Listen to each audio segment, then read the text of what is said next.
Hello dear students, स्वागत है आपका आज के इस लेक्चर में। आज हम बेसिसिटी ऑफ अमीन्स डिस्कस करेंगे। तो आइए स्टार्ट करते हैं। देखिए, एसिड्स और बेसिस के बहुत सारे कॉन्सेप्ट हैं, जैसे अर्हीनियस कॉन्सेप्ट आपने सुना होगा, ब्रोंस्टेड-लोरी कॉन्सेप्ट भी आपने पढ़ा है, ऐसे ही लेविस एसिड बेस कॉन्सेप्ट भी आपने पढ़ा होगा। उसमें आपने लेविस बेस के बारे में सुना होगा कि लेविस बेस वो होते हैं जो अपना lone pair of electron donate कर सकें। हमारे यहाँ जो अभी प्रेजेंट टॉपिक है उसमें आप अमोनिया देखें या अमीन्स देखें, सभी में नाइट्रोजन ने 3 बॉन्ड बना रखे हैं। अब एक बॉन्ड में 2 इलेक्ट्रॉन होते हैं, तो टोटल हो गए 3 बॉन्ड में 6 इलेक्ट्रॉन, साथ में एक लोन पेयर प्रेजेंट है, तो टोटल हो गए हैं 8 इलेक्ट्रॉन। तो नाइट्रोजन का ऑक्टेट कंप्लीट है, तो ये इलेक्ट्रॉन डोनेट कर सकता है इलेक्ट्रॉन पेयर, इसलिए लेविस बेस इनको हम कह सकते हैं। तो अमीन्स जो हैं वो they are basic in nature. अब बेसिक करैक्टर को डिस्कस करने के लिए आइए हम इक्विलिब्रियम कांस्टेंट की हेल्प लेते हैं। अगर अमीन को एक्वस सॉल्यूशन में यानी वाटर में अगर हम रखते हैं तो क्या होगा, नाइट्रोजन पे लोन पेयर प्रेजेंट होता है, तो नाइट्रोजन अपना लोन पेयर किसी को डोनेट कर सकता है। अब यहाँ वाटर है, वाटर में क्या होते हैं अभी प्रोटॉन एच आयन, उसको नाइट्रोजन अपना lone pair of electron donate करेगा और क्या बना देगा RnH3 पॉजिटिव, यानी कि अमोनियम कैटायन, और साथ में क्या बन गया भाई OH आयन। तो बेसिक करैक्टर को मेजर करने का एक ये भी तरीका है कि कोई अमीन कितना जल्दी प्रोटॉन को एक्सेप्ट करता है वाटर से।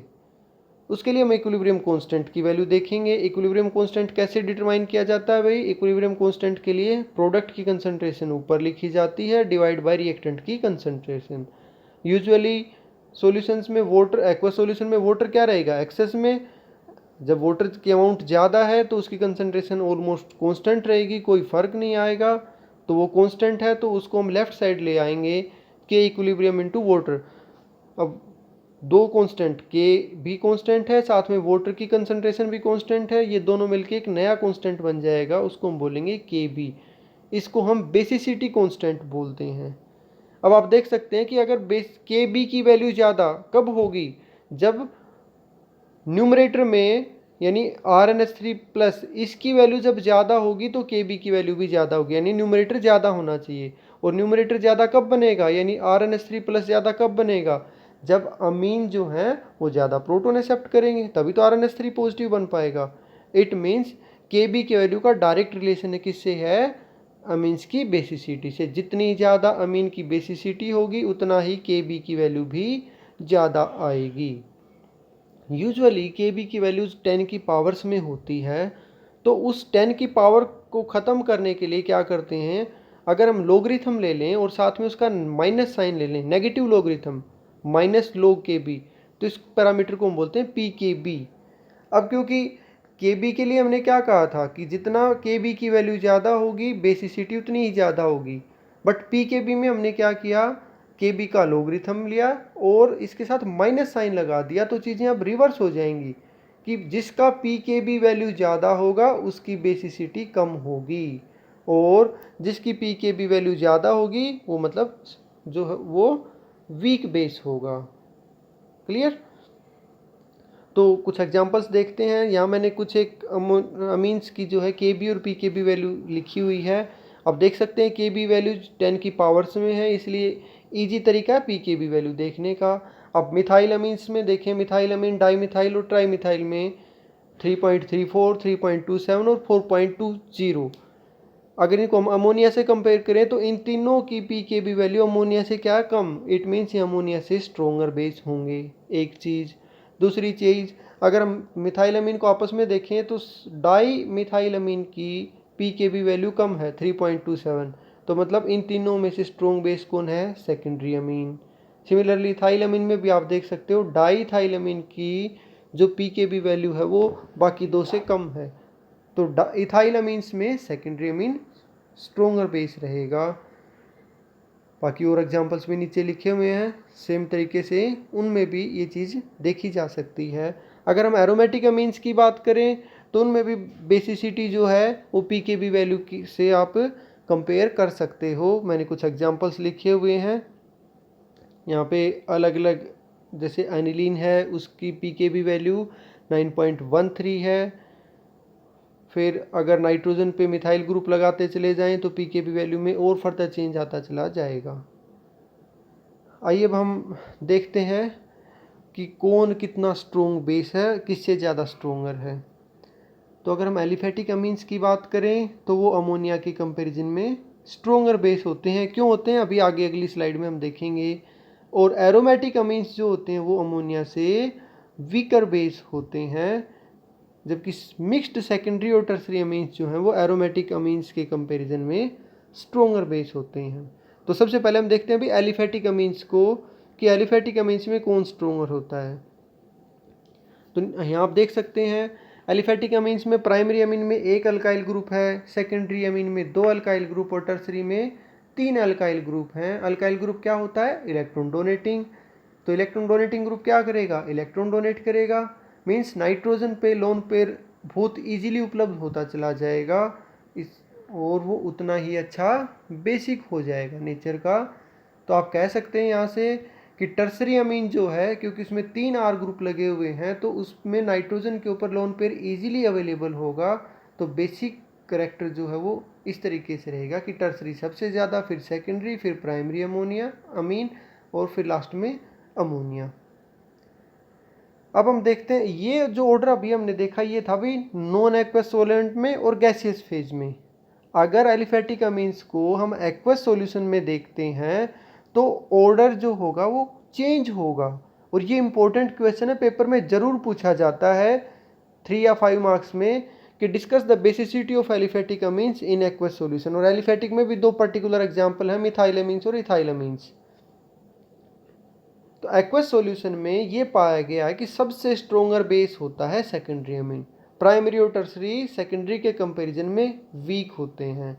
और प्राइमरी और टर्सरी में आपस में कौन स्ट्रोंगर होगा वो कुछ और फर्दर फैक्टर्स पे डिपेंड करेगा, वो हम आगे डिस्कस करेंगे। तो ये जो क्वेश्चन जिसकी मैं बात कर रहा था, ये पेपर में बार बार पूछा जाता है कि मिथाइल अमीन्स और इथाइल अमीन्स की बेसिसिटी डिस्कस कीजिए एक्वस सॉल्यूशन में। ध्यान रहे एक्वस सॉल्यूशन लिखा होना जरूरी है। तो मिथाइल अमीन्स का ऑर्डर मैंने यहाँ पे दिखाया है, मैं इसका याद करने का तरीका भी आपको बताऊंगा। मिथाइल अमीन्स में ऑर्डर क्या है भाई? सेकेंडरी जो है वो स्ट्रोंगर बेस है, फिर प्राइमरी, फिर टर्सरी, फिर अमोनिया। तो मिथाइल अमीन्स में जो ऑर्डर बना वो 213 से आप याद रख सकते हो, 213। अब 213 में 13 क्या होता है? 13th अल्फाबेट एम होता है और एम को आप मिथाइल अमीन से जोड़ लीजिए, एम फॉर मिथाइल अमीन। तो मिथाइल अमीन्स में जो ऑर्डर रहेगा वो 213 रहेगा, यानी सेकेंडरी स्ट्रोंगर है, फिर प्राइमरी और टर्सरी जो है वो सबसे वीक बेस होगा। अगर हम इथाइल अमीन्स की बात करें तो इथाइल अमीन्स में सेकेंडरी तो एज इट इज़ वो स्ट्रोंगर है जैसा कि मिथाइल अमीन्स में था, बट यहाँ पे चेंज कहाँ गया? टर्सरी अब स्ट्रोंग हो गया, प्राइमरी वीक हो गया। तो ऑर्डर क्या बना? 231। अब 231 में 2 और 3 को आप ऐड करेंगे, 2 + 3 कितना आया? 5। और फिफ्थ अल्फाबेट क्या होता है? ई से आप बना लीजिए इथाइल अमीन। तो इथाइल अमीन्स में ये ऑर्डर रहेगा। अब मेन चीज़ है कि इस ऑर्डर को हमने एक्सप्लेन करना है कि ऐसा क्यों हो रहा है। तो इसके पीछे जो रीज़न है उसको एक्सप्लेन करने के लिए हम क्या करेंगे, हम ये देखेंगे कि एक्वस सॉल्यूशन में हो क्या रहा है। एक्वस सॉल्यूशन में नाइट्रोजन अपना lone pair of electron proton को दे रहा है। प्रोटॉन कहाँ से आया? वाटर में से। और क्या बना रहा है भाई? Ammonium cation. अब वो प्राइमरी अमीन्स में प्राइमरी अमोनियम कैटायन बन जाएगा, सेकेंडरी में सेकेंडरी अमोनियम कैटायन और टर्सरी अमीन्स में टर्सरी अमोनियम कैटायन। अब ये जो अमोनियम कैटायन बना, ये अमोनियम कैटायन कितना स्टेबल है उसकी स्टेबिलिटी पे डिपेंड करेगा बेसिसिटी ऑर्डर। क्लियर? और ये जो अमोनियम कैटायन बना, ये इसकी स्टेबिलिटी फर्दर 3 फैक्टर पे डिपेंड करती है। कौन कौन से हैं? +I effect of alkyl group, दूसरा हाइड्रोजन बॉन्डिंग और तीसरा स्टेरिक इफेक्ट्स। तो अगर हम +I इफेक्ट की बात कर लेते हैं पहले कि +I इफेक्ट अगर हम बात करें अल्काइल ग्रुप्स का, तो प्राइमरी अमोनियम कैटायन जो बनेगा उसमें 1 अल्काइल ग्रुप है, सेकेंडरी में 2, टर्सरी में 3 अल्काइल ग्रुप हैं। अब अल्काइल ग्रुप इलेक्ट्रॉन डोनेटिंग होते हैं, +I इफेक्ट शो करेंगे। +I इफेक्ट शो करके ये क्या करेंगे? अमोनियम कैटायन को स्टेबलाइज करेंगे। नाइट्रोजन पे प्लस चार्ज है। अब कोई भी चीज़ जो इसके प्लस चार्ज को कम करेगी वो इसको स्टेबलाइज करेगी। स्टेबलाइज करेगी मीन्स वो अमीन उतना ही स्ट्रोंगर बेस हो जाएगा। तो टर्सरी अमोनियम कैटाइन सबसे ज़्यादा स्टेबल होगा। इसलिए on the basis of plus I effect order क्या होना चाहिए, टर्सरी अमीन, फिर सेकेंडरी, फिर प्राइमरी। अब बात करते हैं हम हाइड्रोजन बॉन्डिंग की। तो हाइड्रोजन बॉन्डिंग में क्या होगा, कोई कैटायन, देखिए अमोनियम कैटायन बन गया एक्वस सॉल्यूशन में। अब कोई अमोनियम कैटायन जितने ज़्यादा हाइड्रोजन बॉन्ड बनाएगा उतना ही ज़्यादा उसकी स्टेबिलिटी होती चली जाएगी। और प्राइमरी जो अमोनियम कैटायन है वो सबसे ज़्यादा हाइड्रोजन बॉन्ड बनाता है, इसलिए वो सबसे ज़्यादा स्टेबल होगा। जबकि टर्सरी जो अमीन्स हैं उनका जो कैटायन होगा वो सिर्फ एक हाइड्रोजन बॉन्ड बनाता है, इसलिए वो सबसे कम स्टेबल होगा। आइए देखते हैं कैसे। प्राइमरी अमीन एचाइन फ्रॉम वाटर, अब नाइट्रोजन अपना लोन पेयर डोनेट करेगा, इसको क्या बनेगा, प्राइमरी अमोनियम कैटायन। अब इस प्राइमरी अमोनियम कैटायन में नाइट्रोजन पे 3 हाइड्रोजन हैं, तो ये तीनों हाइड्रोजन 3 अलग अलग वाटर मॉलिक्यूल्स के साथ हाइड्रोजन बॉन्डिंग शो कर सकती हैं, जैसा मैंने शो किया हुआ है। अगर हम बात करें सेकेंडरी अमीन्स की, तो सेकेंडरी अमीन में जो सेकेंडरी अमोनियम कैटायन है वो उसमें नाइट्रोजन पे सिर्फ 2 हाइड्रोजन है, तो सिर्फ 2 वाटर मॉलिक्यूल जो हैं वो हाइड्रोजन 2 वाटर मॉलिक्यूल के साथ हाइड्रोजन बॉन्डिंग पॉसिबल हो पाएगी। और टर्सरी अमीन की बात करें तो टर्सरी अमीन में आप देख सकते हो नाइट्रोजन पे सिर्फ एक हाइड्रोजन है, तो सिर्फ एक हाइड्रोजन बॉन्ड बनेगा। अब जितने ज़्यादा हाइड्रोजन बॉन्ड उतना ही वो कैटायन स्ट्रोंग होगा। तो सबसे ज़्यादा स्ट्रोंग किसका कैटायन हुआ, प्राइमरी का, उसके बाद सेकेंडरी का और फिर टर्सरी का। तो सबसे ज़्यादा जो बेसिसिटी किसकी होनी चाहिए, प्राइमरी की, फिर सेकेंडरी, फिर टर्सरी। तो हमारे पास 2 टाइप के ऑर्डर आ गए अभी। प्लस आई इफेक्ट के बेस पे हमने देखा टर्सरी सबसे ज़्यादा होना चाहिए, हाइड्रोजन बॉन्डिंग के बेस पे प्राइमरी सबसे ज़्यादा होना चाहिए। अब ओवरऑल इन दोनों का इफेक्ट देखें, देखिए एक में टर्सरी अमीन ज़्यादा है तो दूसरे में टर्सरी अमीन सबसे कम है, और एक में प्राइमरी अमीन सबसे कम है तो दूसरे में सबसे ज़्यादा है। ओवरऑल सेकेंडरी अमीन मिडवे में है। ये दोनों के लिए दोनों ऑर्डर्स में एक तरीके से बाजी मार जाएगा, तो सबसे स्ट्रोंगेस्ट बेस जो होगा वो सेकेंडरी अमीन होगा। अब बात करेंगे हम कि प्राइमरी और टर्सरी में कौन ज़्यादा होगा। पहले हम बात करते हैं मिथाइल अमीन्स की। अब मिथाइल अमीन्स में मिथाइल ग्रुप क्या होता है भाई, स्मॉल इन साइज। अब जितना छोटा ग्रुप होगा वो स्टेरिक हिंड्रेंस कम प्रोवाइड करेगा। स्टेरिक हिंड्रेंस कम प्रोवाइड होगा तो हाइड्रोजन बॉन्डिंग जो है उसमें अल्काइल ग्रुप के साइज का बहुत इफेक्ट पड़ता है। अब मिथाइल ग्रुप छोटा है तो हाइड्रोजन बॉन्डिंग को ज़्यादा अफेक्ट नहीं करेगा, और अफेक्ट नहीं करेगा तो जो स्टेबिलिटी ऑर्डर हाइड्रोजन बॉन्डिंग वाला है वो डोमिनेट करेगा किसके ऊपर, प्लस आई इफेक्ट वाले के ऊपर। हमने 2 इफेक्ट देखे थे, एक प्लस आई इफेक्ट की वजह से हमने ऑर्डर देखा था, एक हाइड्रोजन बॉन्डिंग। अब मिथाइल ग्रुप्स में क्या होता है, स्टेरिक हिंड्रेंस नहीं होगा तो हाइड्रोजन बॉन्डिंग अच्छी होगी, क्योंकि मिथाइल ग्रुप का साइज छोटा है, स्टेरिक हिंड्रेंस नहीं होगा तो हाइड्रोजन बॉन्डिंग जो है वो अच्छी होगी, वो फैक्टर डोमिनेट करेगा।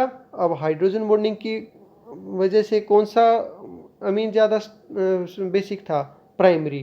तो मिथाइल अमीन्स के केस में ऑर्डर क्या रहेगा, सेकेंडरी, फिर प्राइमरी, फिर टर्सरी।